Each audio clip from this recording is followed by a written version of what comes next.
বাংলাদেশের আশা আকাঙ্ক্ষার প্রতীক, যিনি বাংলাদেশের প্রত্যেকটা মানুষের হৃদয়ে আছেন।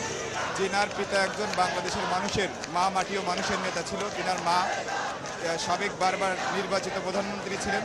তিনাকে ষড়যন্ত্রের মাধ্যমে ফখরুদ্দিন মঈনুদ্দিনের যে একটি নীল নকশা ছিল, সেই নকশার মাধ্যমে তাকে দেশ থেকে বিতাড়িত করা হয়েছিল।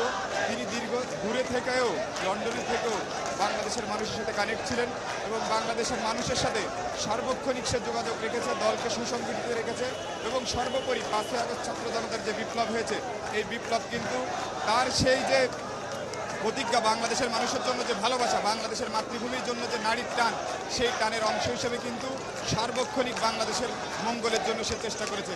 আজকে যখন উনি আমাদের বাংলাদেশে আসতেছে, আমরা বারবার বিগত দিন কিন্তু আমরা স্লোগান দিয়েছি, তারেক রহমান আসছে, আমাকে ডাকছে, তারেক রহমান আসছে, তারেক রহমান বীরের বেশে আসবে ফিরে বাংলাদেশে।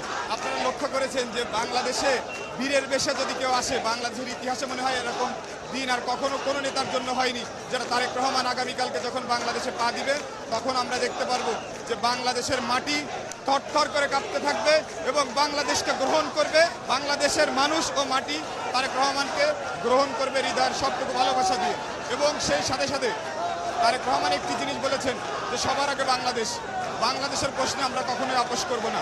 এবং তারেক রহমান আরও একটি বিষয় আপনারা লক্ষ্য করেছেন, ইতিমধ্যে উনি বলেছেন আমি স্বপ্ন দেখতে চাই না, আমি পরিকল্পনা করতে চাই। উনি অলরেডি 31 দফা যেমন ঘোষণা করেছেন বিএনপির পক্ষ থেকে, তেমনিভাবে উনি আমাদের বাংলাদেশের সমাজটা কিন্তু নারীরা বঞ্চিত থাকে, সেই নারীরা এবং কৃষকরা যাতে বঞ্চিত না হয় তার জন্য একটি কৃষি কার্ড এবং একটি ফ্যামিলি কার্ডের ব্যবস্থা করেছে, যেটার মাধ্যমে বাংলাদেশের নারীরা আর বঞ্চিত থাকবে না।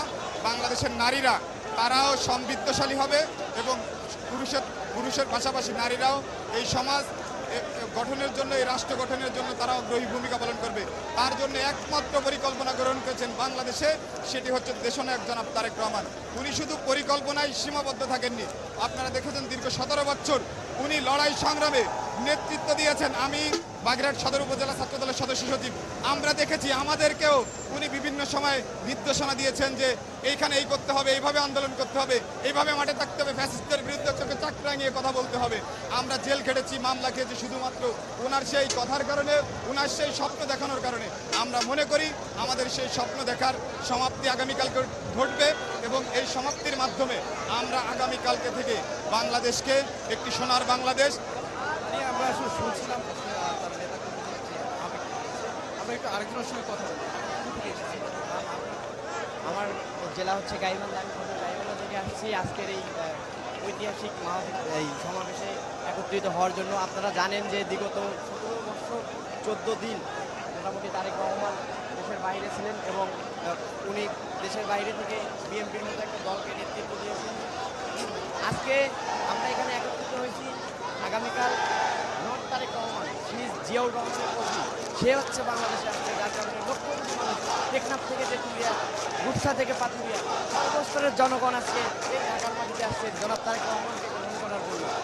এই বাংলাদেশে একমাত্র তারেক রহমানই যোগ্য একজন নেতা এবং যোগ্য একজন উত্তরসূরি জিয়াউর রহমানের, যার নেতৃত্বে আমরা এই বাংলাদেশকে একদম আধুনিক বাংলাদেশ হিসেবে গড়ে তুলব।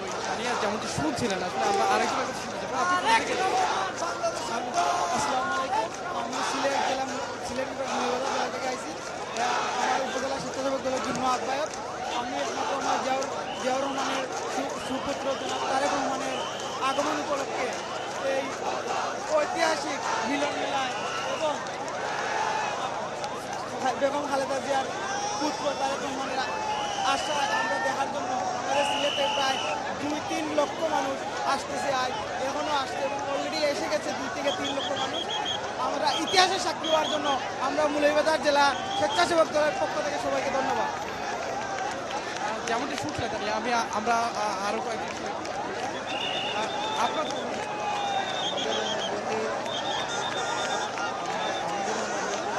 যে প্রত্যাশা ছিল যে আমার নেতা তারেক রহমান বাংলাদেশে আসতেছে, যে প্রত্যাশা ছিল অনেক বেশি হবে ইনশাল্লাহ। আমাদের সিলেট হবিগঞ্জ স্যার ফয়সালের মাধ্যমে, ফয়সাল সাহেবের নেতৃত্বে আমাদের হবিগঞ্জ স্যার থেকে অনেক লোক আসবে। রাজুদা লাইভ শেষ।